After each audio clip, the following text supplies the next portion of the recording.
Welcome back to Inside Sources. Today I'm leading the show with a conversation with the Emeritus Abuja Catholic Archbishop, who is also a Cardinal. I'd like to welcome back to Inside Sources, John Cardinal Onaiyekan. It's good to see you again in Inside Sources, sir.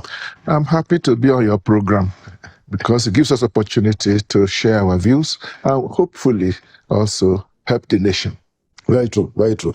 Let us start with your recent comments, at the public events that included members of the National Peace Committee, where you made a very blunt conclusion, and by the way, you are also a member of that committee. And you said that the National Peace Committee has not achieved its purposes. Can you please expatiate, what you meant by that? Well, I raised that point because sometime earlier on during that occasion, that event, somebody did speak about the National Peace Committee. Also because that event was convened by the National Peace Committee. Yeah. Which, by the way, was set up in 2015. Which was set up as an ad hoc committee in 2015. Things like this just start with somebody who has good idea and put it through.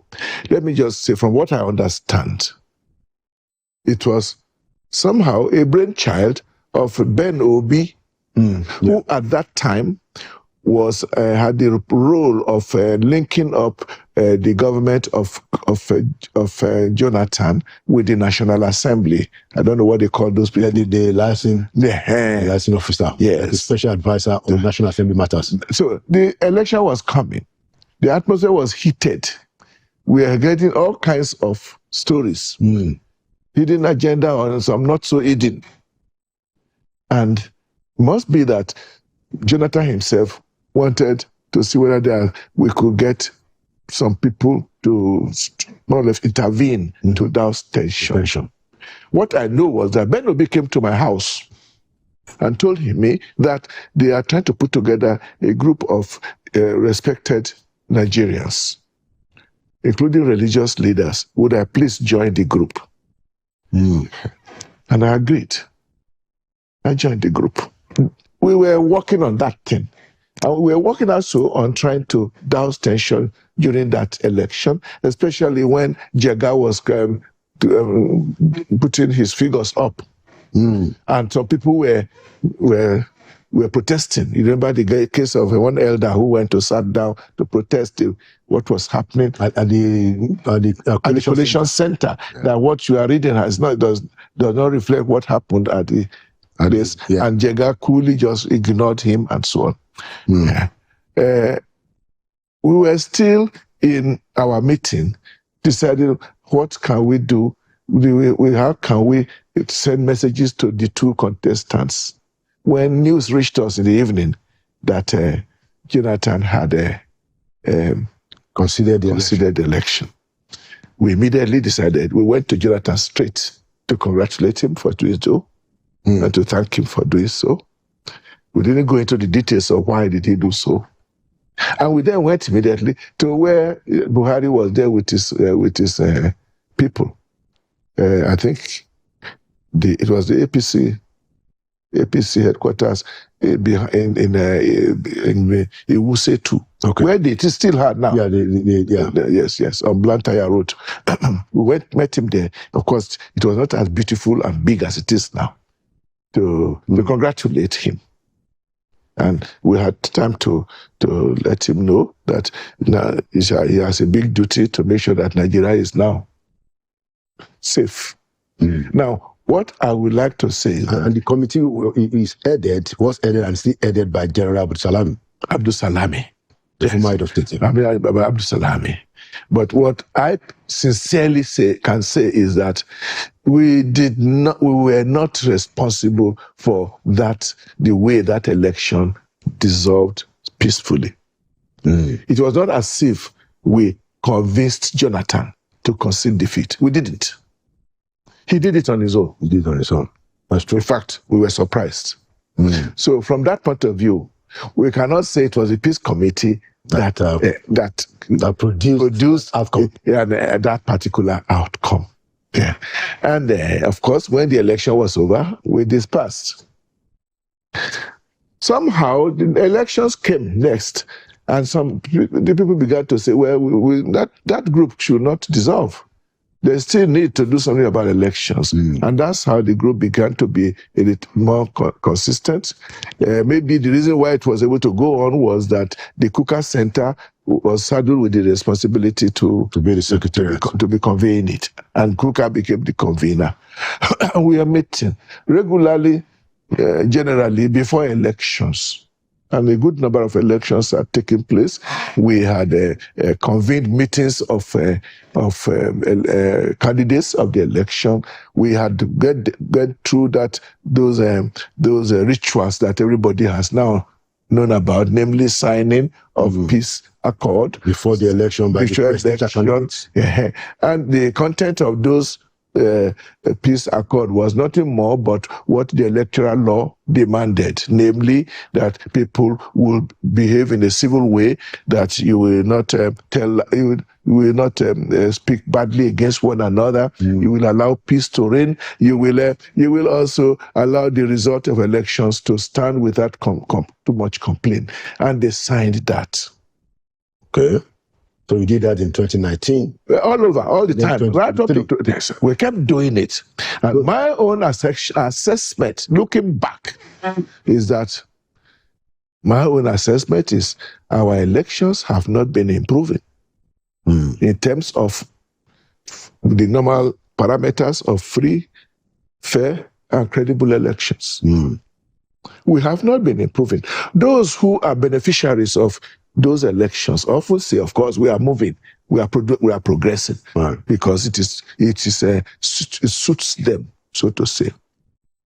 Those of us who still remember what happened in 2023 know very well that by all means, it is obvious that there was a major feeling among not just opposition members, but ordinary people and observers that what we had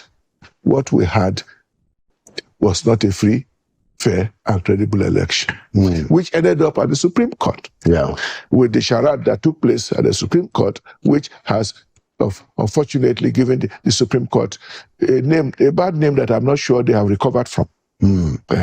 So it is in the light of that that at that particular occasion, I said, you can say whatever you like about the Peace Committee, you can congratulate us as much as you like, but I'm telling you, if our reason for coming together was to improve elections in Nigeria, we have not succeeded. So just taking it from there, that's your assessment of the National Peace Committee headed by General Abdulsalami and with membership of people like yourself and the Sultan.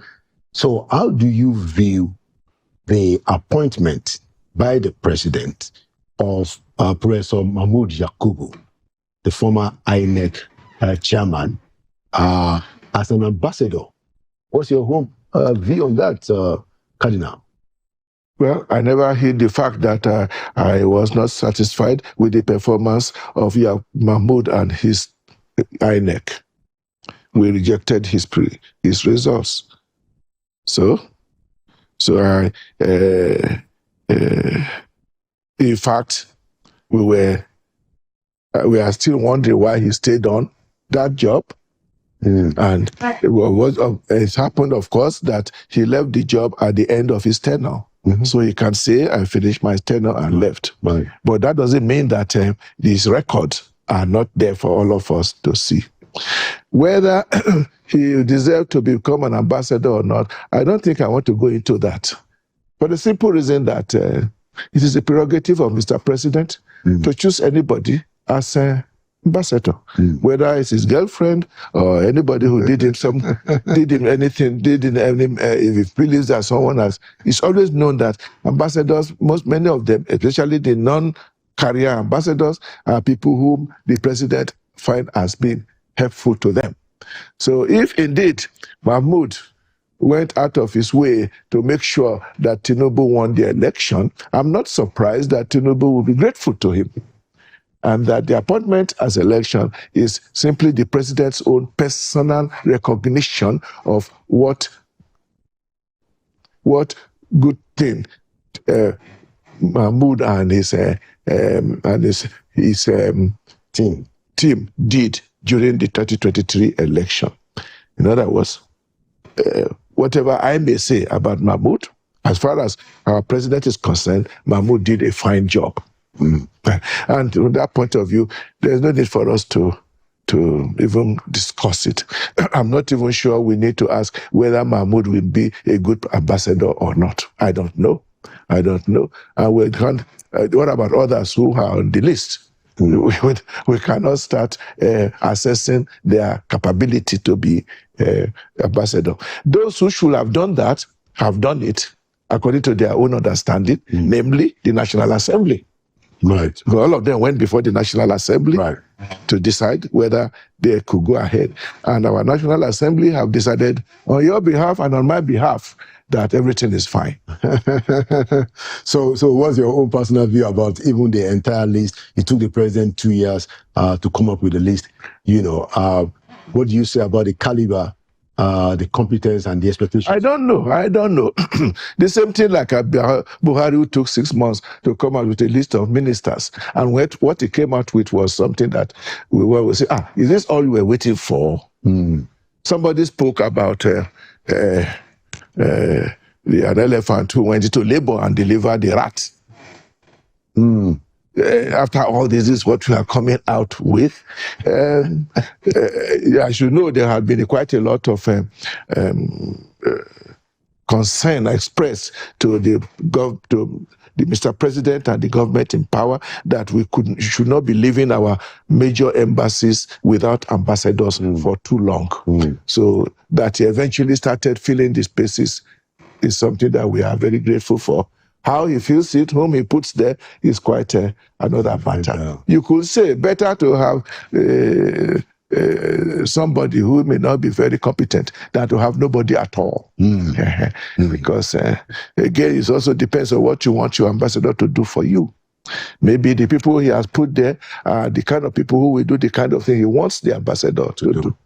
We should not forget, too, that among the list of ambassadors, some of them are what we call friends of Mr. President. The last number of them are also what we call career ambassadors, professional diplomats who deserve to training and who have the training and who can rely on. Let us hope those ones will move the Nigerian foreign policy services forward. So let's just segue from that to the issue of the intervention of the American president on the issue of the persistent insecurity and killings in the country. President Trump has made a meal of the fact that there is Christian genocide in Nigeria and that government is not doing enough. We have seen a lot of meetings between the U.S. government and Nigerian government after that.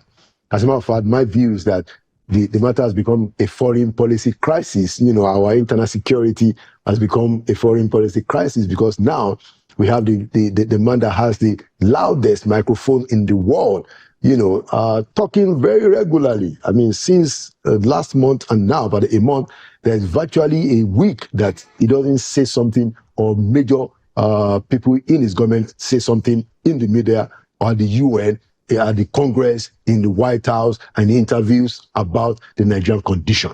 So I wanted to ask you, how do you respond to that? The fact that we have the American president saying all these things about our country, especially the insecurity. I don't know whether I want to respond to anything in the sense that I have no issues with Trump. Honestly. Trump is the president of the United States of America. He makes statements first and foremost in the interest of his own understanding of what is best for the United States of America. He will not say anything in favor of Nigeria that has no positive repercussions for the United States. And I think every Nigerian should know that. And I would think our government and those who are in charge of our affairs, they ought not to take this thing so seriously as if a threat from from Trump means that we should start running around. Because we are in 2025. I personally do not believe that Trump can just send troops to come to Benue State or go to Plateau State without, unless he is invited and welcomed by the Nigerian government. Now, we then come to say, permit me to go spiritual. Okay. For more than 20 years, our church has been saying a long prayer regularly every day for Nigeria in distress. And that is what gives me the view all the time that this country will survive because we have been praying. I'm giving the example of the prayer of the Catholic Church, but I'm sure other churches are praying, and I'm sure mosques have been praying for Nigeria. Yes. In other words, our Almighty God has been listening to our prayer. How he answers our prayers, those of us who have followed the way of God as best as we can, we know that his ways are not our ways. In other words, how God will answer this prayer, we don't know. So I believe firmly in Nigeria, we've reached a stage where we have been waiting for God to act. How will he act? I don't know. What I can say is that the very much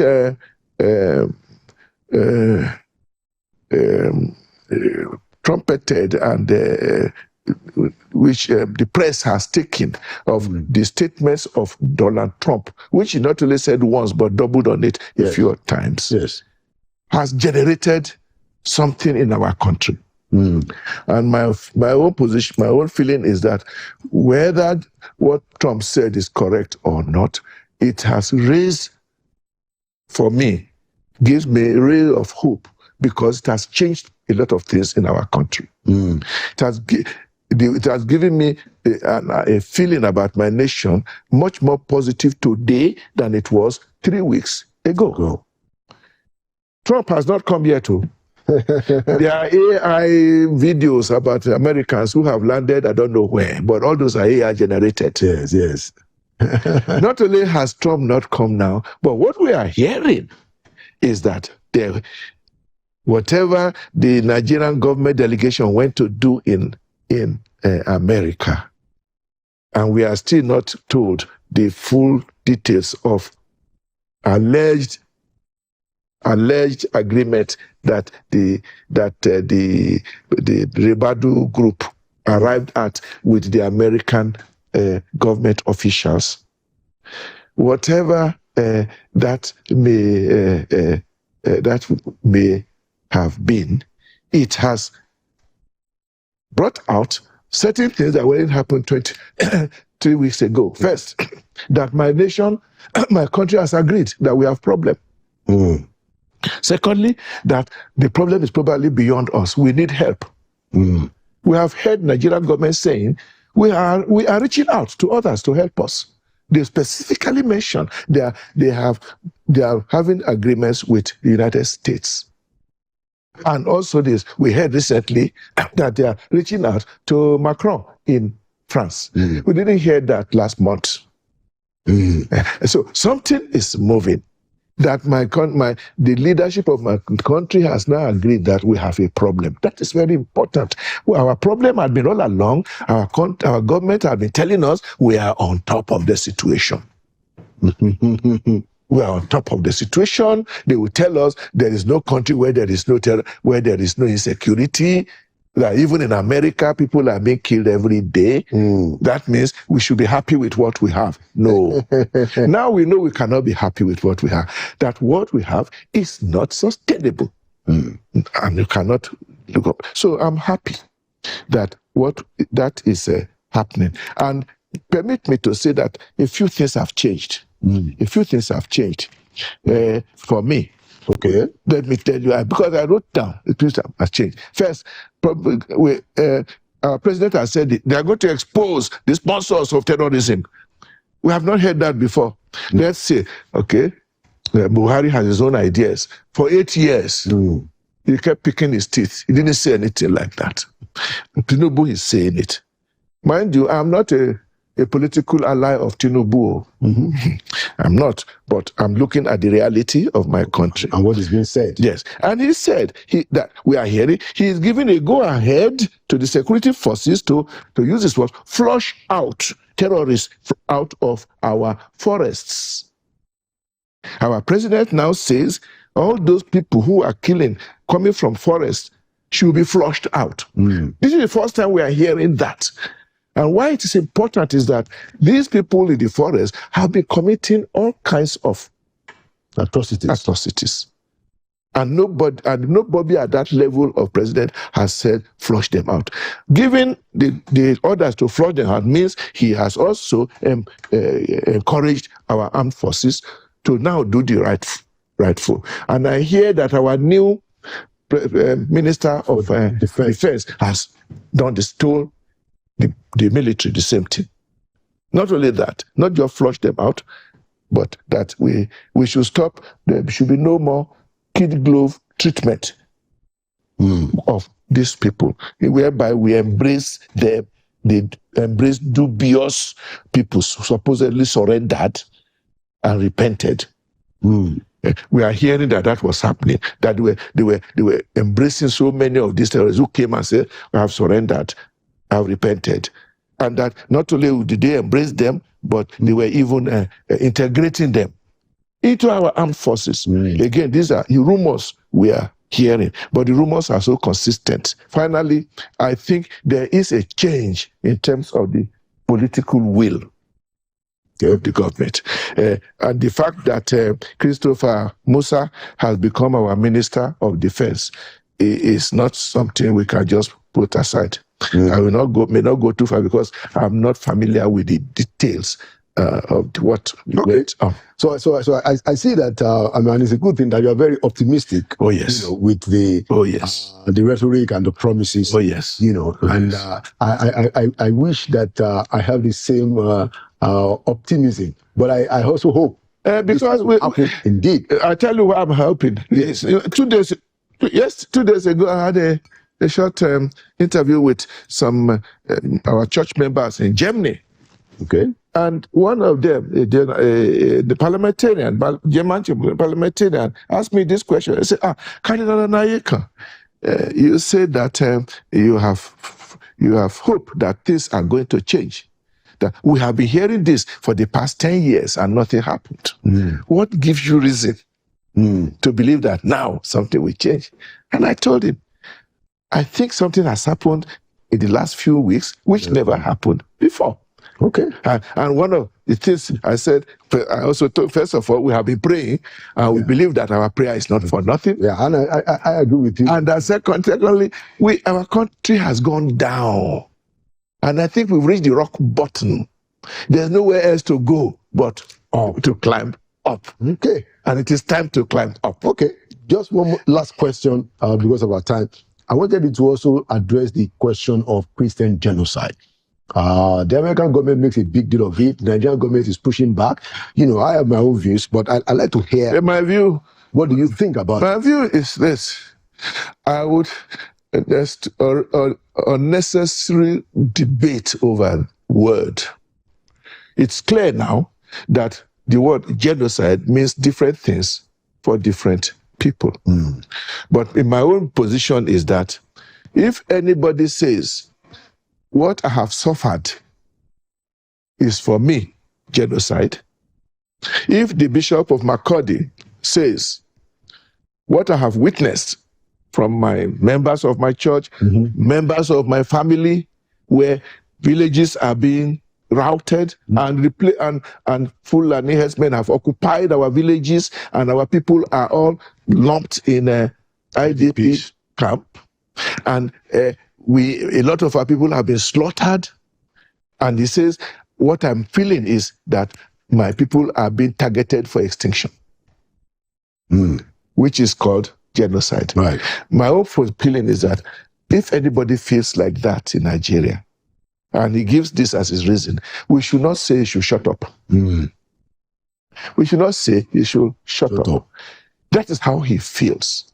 And I think his feelings should be taken seriously. The fact that I don't feel that way here in my nice house in Asokoro doesn't mean he should not be saying so. However, when you go abroad to speak, especially at that level, then your statements can be taken too strictly word for word. And when the bishop spoke about genocide against my Christian people, in other words, gave the impression that whatever the people of Benue State, the thief people in Benue State were suffering is because they were Christians. Now, that is not, I'm not sure that is the reason. I'm not sure because they are Christians that they are being attacked. Or that may not be the only reason. Obviously, we have been talking about land grabbing. About people who just want fresh land to take over. So when you turn it into a religious thing, you may manage to acquire some kind of sympathy in certain levels, but you may also be creating other problems later. That is why when Trump says he's coming to defend, protect his cherished Christian brothers in Nigeria, I said, wait a minute, did I beg you? Well, I know that I'm a Catholic, so I cannot deny what happened, what Bishop Anagbe went to do because he addressed these people. Yes, he addressed it. I was there too. Okay, yeah. He addressed them. So, but was he speaking on behalf of all Christians in Nigeria? Don't we have a way of gathering our ideas? And the fact that this thing is creating some kind of issues shows that we'll do better to go beyond what we are saying. My own personal opinion is that it is good that the world is now aware that too much killing is going on in Nigeria. So very, and the killing has reached the stage that it can be described as genocide. Now, genocide against whom? Genocide by whom? All these have to be spelled out much better. So if our country had begun to realize that we have to, it's enough, the killing is enough, not just the direct killing of herdsmen or armed militia, because many of those people whom we call herdsmen are not really herdsmen. They have no cows, but all they have was AK-47. So they are militia. Unfortunately, they claim to be Muslims. So even though my Muslim friends are not happy when we call them Islamic militia, I spoke to them like that at Nairek. I beg, please understand that for us, they are Muslims. And I'm not saying that they are acting on your behalf. Exactly. But they are Muslims. Okay. And I'm requesting you, please, to understand. Don't deny them. Please try and engage them, because you are the only ones who can help us with them. Okay. Thank you so much, Archbishop Cardinal Onaiyekan, for your very deep insights. Let me end up. I have to end up something on a positive note. Okay, quickly, sir. Yeah. Yes, quickly. That we need to work a bit harder now, especially with the present.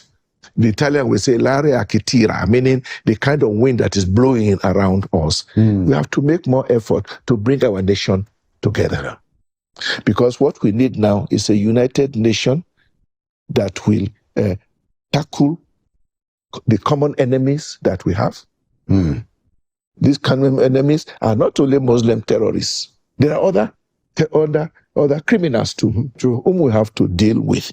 And we cannot deal with them if we begin to talk only as Christians, in divisive as terms, Muslims, or even according to our ethnic divisions. So, and I think President Tinubu should consider this as his major priority right now.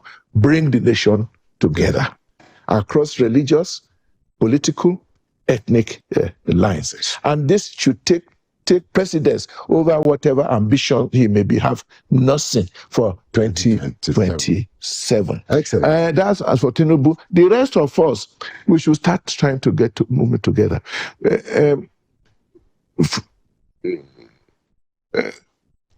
we have been polarized for too long. Christians have been meeting and deciding what are we going to do. And we are even saying we must start working out how we can buy our own guns and so on, and arm our boys. And maybe Muslims too have been talking on their own. And maybe they have been also imagining, what does Tinubu mean when he comes to defend, to protect his Christians? What will he do to our... This is the kind of thing we have been hearing. We also know that even in terms of ethnic division, ethnic groups are very strong, and they're always talking about themselves. Is it about time that we start talking together as Nigerians? As Nigerians, I agree. That Christians and Muslims sit down and talk. Hausas, Fulanis, and the Igbos and Yorubas sit down, and all the minorities. Yes. Talk. Thank you so much. That's very. I'm not a Marxist, but I love what they say.